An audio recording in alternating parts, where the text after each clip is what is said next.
كثيرا طيبا حمدا يعافي نعمه يكافي مزيدا.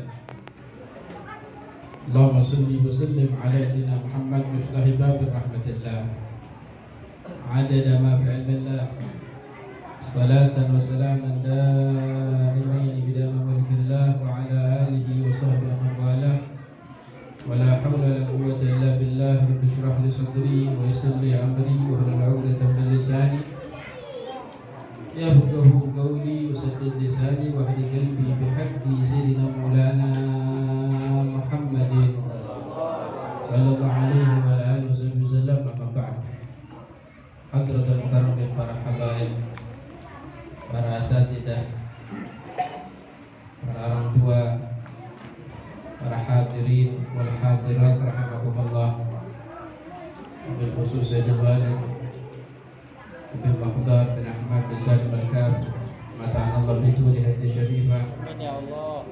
Mukarram, keluarga besar Bapak Haji Hashim, mudah-mudahan Allah panjangkan umurnya, Allah sehatkan badannya, Allah kabul segala hajatnya. Amin ya Rabbal. Mukarram Al-Ustaz Ento serta murid-murid beliau, mudah-mudahan Allah memberikan al-futuh wal ulum wal rusuh fil jasdi wal ruh. Mudah-mudahan murid-murid ini dijadikan pejuang Nabi Muhammad SAW yang bisa meneruskan estafet Nabi Muhammad SAW.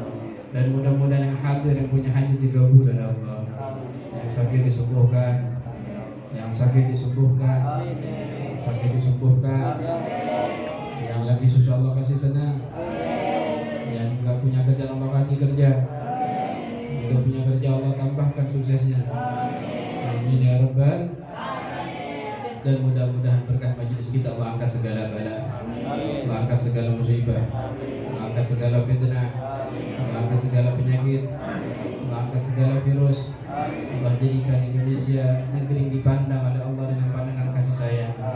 Allah jadikan Indonesia negeri yang cinta kepada Sayyidina Muhammad SAW. Amin ya Rabbal Alamin. Alhamdulillah, segala puji bagi Allah Subhanahu wa Ta'ala yang mempertemukan kita kembali. Alhamdulillah, atas izin Allah, hidayah dan taufik, kita mengkaji lagi ilmunya Nabi Muhammad SAW. Kita langsung masuk dalam faslur rabi' Riyadhah wa syahwat nafsiyah. Di dalam pembahasan riyadhah dan di dalam syahwat di dalam diri kita, Allah Subhanahu wa Ta'ala mewahyukan kepada Nabi Musa alaihissalam. Kata Allah Subhanahu wa Ta'ala, ya Musa, in aradta an akuna aqrab ilayka min kalamik ila lisanik. Kata Allah, wahai Musa, jikalau kau ingin menjadi lebih dekat kepadamu dari ucapanmu kepada lisanmu, dan dari kuas-kuasan hatimu, dan dari ruhmu kepada badanmu, dan dari cahaya pandanganmu kepada matamu, dan dari pendengaranmu kepada telingamu, faksir as-salah ala Nabi Muhammad SAW. Maka perbanyaklah salawat kamu kepada Nabi Muhammad SAW. Kata Allah, wahai Musa, kalau kau ini pengen dekat kepadaku,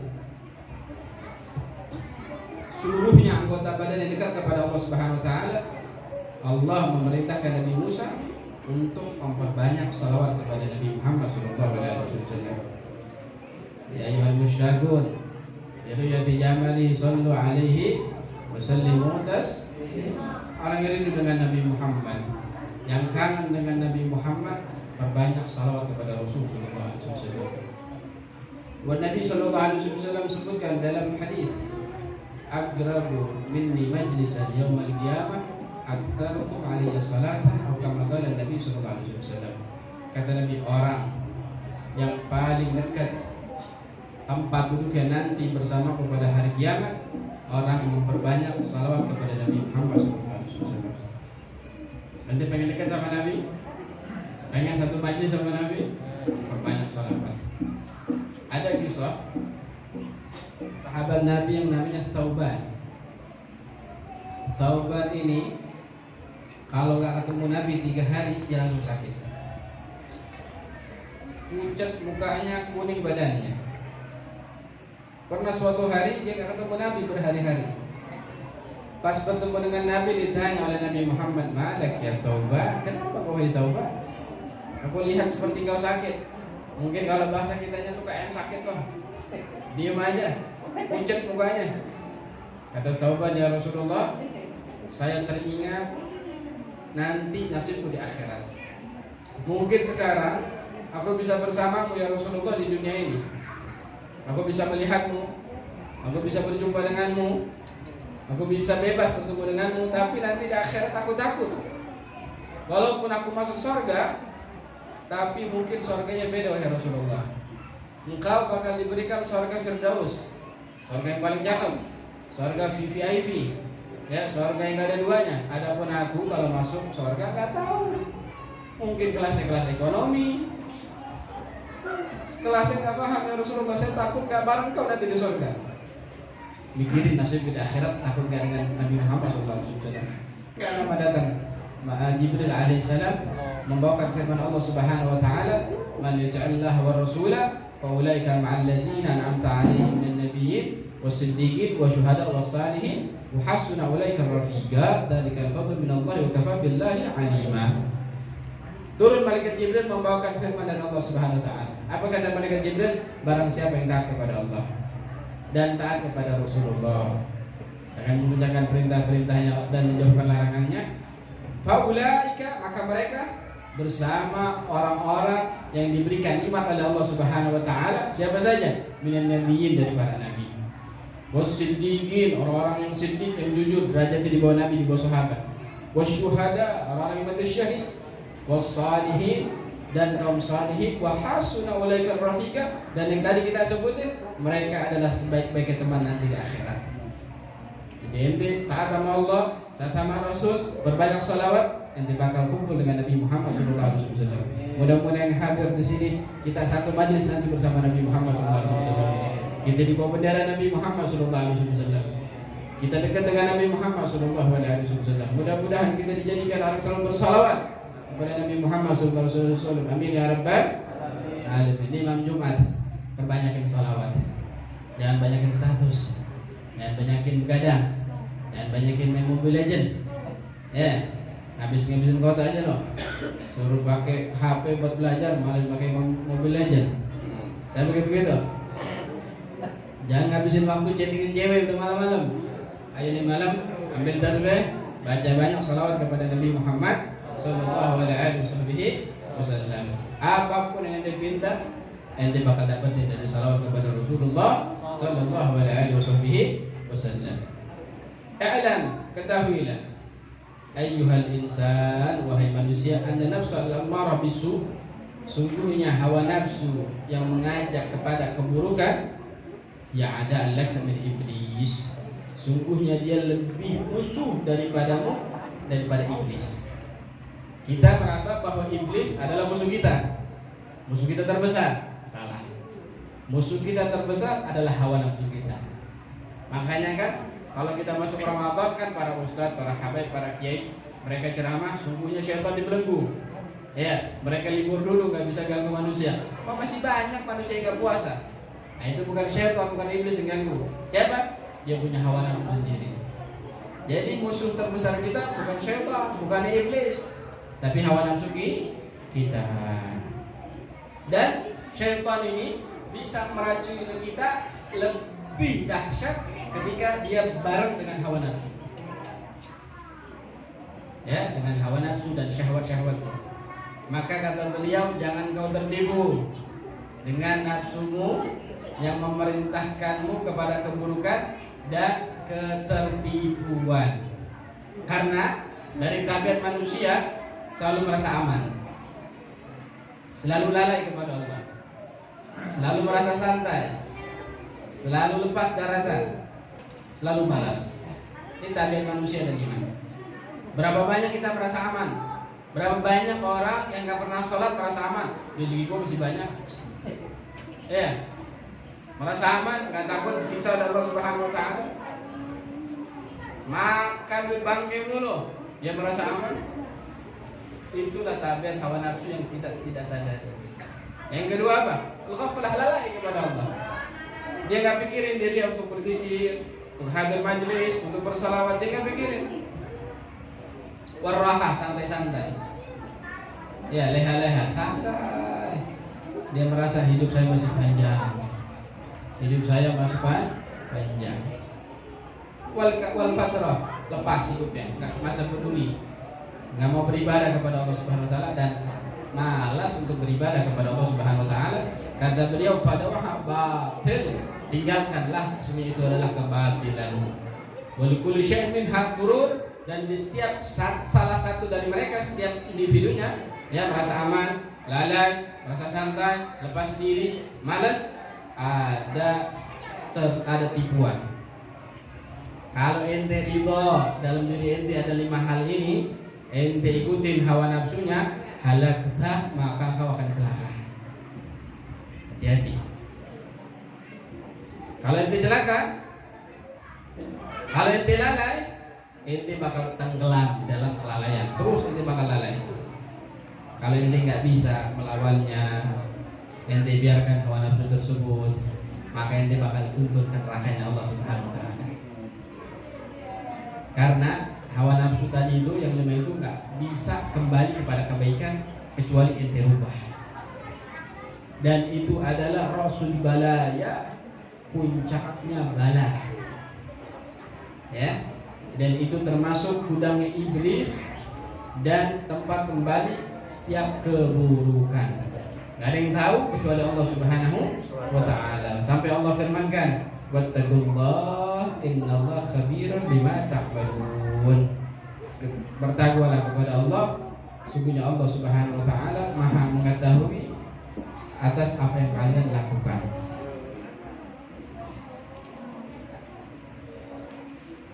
Wa innama wa idza tafakkara al-'abd. Nih, jikalau seorang hamba dia bertafakkur dengan apa-apa yang telah berlalu dari umurnya di dalam mencari urusan akhirat, maka tafakkur ini gas dan gelap bisa mencuci hatinya dari kotoran, dari penyakit, dari dosa. Sampai dikatakan hadis Nabi Muhammad SAW, tafakkar sakhir min ibadah di sana. Kata Nabi Muhammad, ente tafakkur sesaat. Tafakkur itu merenungi cipta-ciptaan Allah. Kok bisa langit ini berdiri tanpa tiang? Kok bisa Allah begitu indah ciptakan bumi ini, laut ini, gunung ini? Ente tafakkur dengan ciptaan Allah. Dan gak boleh ente bertafakkur atas Allah Subhanahu Wa Taala. Jangan ente bikin Allah itu gimana, haram hukumnya. Ente tafakkur atas ciptaan Allah Subhanahu Wa Taala. Kata Nabi, khair min ibadah sana, lebih baik daripada ente ibadah 1 tahun. Cukup tafakkur sesaat, semenit, 2 menit, 5 menit, maka lebih baik daripada ente beribadah 1 tahun penuh.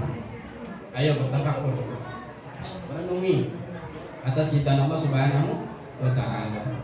Dan seyogianya orang berakal selalu dia bertobat dari dosa-dosa yang telah berlalu. Ente jangan merasa santai, mentang-mentang ente udah ngaji, ente sekarang udah sholat, tapi ente lupa dosa-dosa yang berlalu. Tidak. Kata Imam Ghazali, orang berakal itu dia ingat, dia bertobat atas dosa-dosa yang telah berlalu, minta ampun kepada Allah Subhanahu Wa Taala, dan bertafakkur atas dosa-dosanya. Ya, bertafakkur bagaimana caranya dia bisa mendekatkan diri kepada Allah dan selamat dari azab di dunia dan di akhirat.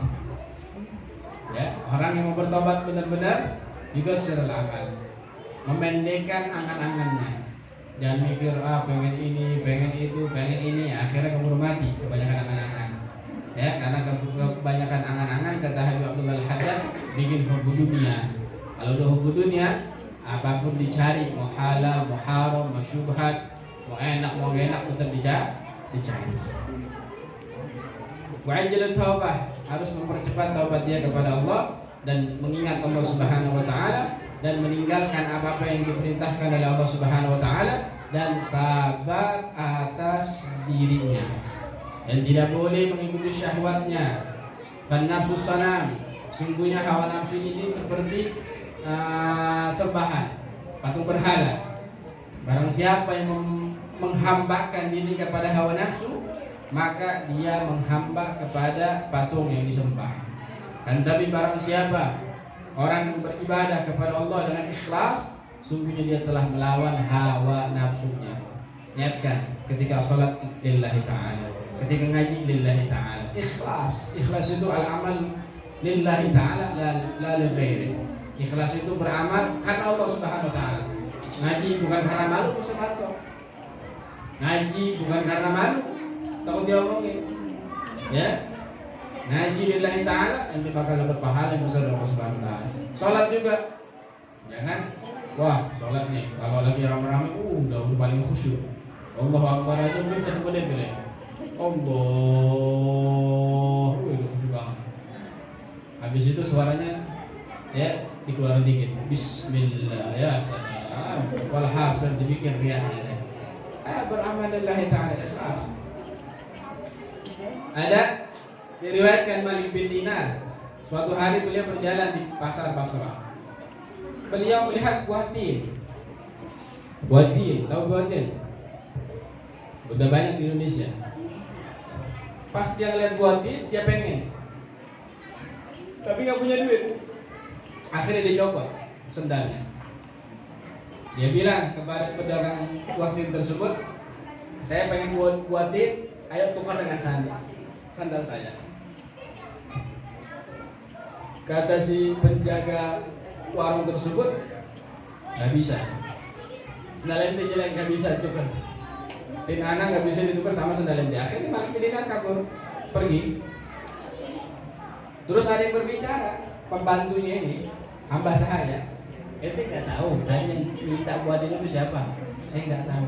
Itu imam besar Malik bin Dinar. Ya Allah, dosa saya ini. Seorang ulama, ya mau ditukar ini nggak dikasih. Akhirnya bahasa kitanya bakul. Ya, dia punya bakul diisi buah tin, dia suruh sama pembantunya. Ini ente bawa, ente kasih Imam Malik bin Dinar. Ya, pokoknya dia harus mau terima buah ini. Kalau dia terima buah ini, maka ente akan bebaskan dari perbudakan. Akhirnya sama budak dikejar Imam Malik bin Dinar. Ketika dikejar, ketemu, wahai Imam, silahkan ambil buah tin yang kamu inginkan. Enggak, saya enggak mau. Ayo ambil Imam. Sungguhnya kalau kau ambil, saya dibebaskan dari perbudakan. Enggak mau, saya enggak mau. Sudah sana kau pulang. Ya, dipaksa-paksa enggak mau. Ya, kata dia, saya bersumpah, saya enggak bakal jual agama dengan buah tin. Dan saya bersumpah enggak bakal makan buah tin ini sampai hari kiamat. Sumpah kenapa? Sadar punya hawa nafsu, enggak pengen makan buah tin. Sampai segitunya. Kalau ente pengen makan buah tin seumpama, ya ente tuker, ente tahu, wah udah dikasih nih 1 bakul, kira-kira ente makan apa enggak? Makan aja mumpung. Ya, tapi Imam Malik bin Dinar ketika sadar baru syahwatnya yang diinginkan, sedangkan dia punya duit, maka ditolak dan dia berjanji bersumpah tidak akan memakan buah tin sampai hari kiamat. Sampai segitunya, masya Allah. Pernah juga beliau ini sakit. Pas lagi sakit, wajar orang sakit kadang pengen makan yang ini aneh-aneh kan pengen makanan. Pas beliau lagi sakit, beliau pengen makan roti, dicocolnya sama madu dicampur susu, sediakan di mangkok. Udah makan roti tuh, cocol, roti panas. Maka dia bilang sama pembantunya, dibawain akhirnya. Pas dia ingat, ya Allah, dia lihat sekejap. Ya Allah, kata Imam Malik bin Dinar, "Hai nafsuku, engkau ini sudah aku ajarkan sabar selama 30 tahun." Jadi Imam Malik bin Dinar itu selalu yang melatih hawa nafsunya. Setiap hawa nafsunya pengen apa-apa, pengen makan, pengen ini, nggak dimanja, dilawan sama beliau. Kata Imam Malik bin Dinar, "Wahai hawa nafsu, 30 tahun saya didik kamu, saya nggak turutin hawa nafsu." Kata Imam Malik bin Dinar, ini bentar lagi kita mau mati, wahai hawa nafsu. Ente masih mau makan roti cocol sama susu sama madu. Akhirnya dilemparlah makanan tersebut, dikasih pembantunya, nggak mau, saya nggak mau makan. Berjanji beliau sabar sampai meninggal dunia. Beginilah keadaan para anbiya dan para wali, wasadiqin, para sadiqin wal asyiqin, wazahidin, dan para orang ahli zuhud. Jadi nggak mah hawa nafsunya nggak dimanja. Pengen dibeli lah, tapi dilawan. Karena apa kata Imam Busiri, wan nafsu katifli untuk milu syabba ala hubbir Allah wa antufi yanfa'timi. Hawa nafsu itu seperti bayi, ya, yang kalau nggak disapi dari netek sama ibunya, dia nggak bakal mau. Sang ibu terkadang ngasih di payudaranya, dikasih sesuatu yang nggak disukai sama bayi. Begitu juga hawa nafsu. Dan Nabi Sulaiman bin Daud alaihissalam, beliau mengatakan, seorang yang bisa melawan hawa nafsunya lebih dahsyat daripada yang orang bisa menaklukkan satu kota. Nanti bisa naklukin satu kota nih, masuk Islam seumpama, ya, itu sih nggak ada apa-apanya. Yang lebih top itu seorang yang bisa melawan hawa nafsunya. Al-Imam Yahya bin Mu'ad Ar-Razi beliau katakan, jahid nafsak bil ta'ah, lawan hawa nafsumu dengan taat. Wariyadhah, dengan riyadhah. Apa riyadhah? Hajrul manam, meninggalkan tidur. Waqillatul kalam, mensedikitkan berbicara. Wa hablul adha minal anam, menjauhkan menyakiti orang lain. Wa qillah minat ta'am, mensedikitkan makanan. Ya, sungguhnya bakal lahir dari sedikitnya makan safwul iradat, hati ente bakal bersih. Wa min qillatil kalam as-salamah minal afaq, orang yang sedikit berbicara maka dia bakal selamat dari penyakit. Dan barang siapa yang menjauhkan menyakiti orang lain, dia bakal naik derajat di Allah Subhanahu wa taala. Dan barang siapa yang mensedikitkan makannya, maka dia bisa mematikan hawa nafsunya. Karena banyak makan, apalagi mukbang yang di YouTube, ya. 10 Indomie makan sendiri, ya. Apalagi, wah, walhasil makan banyak banget. Nah, itu kata beliau, orang-orang yang suka makan berlebihan, ya, kaswatul qulub, bisa mematikan hati. Wa dhahaban nuri, dan bisa menghilangkan cahaya.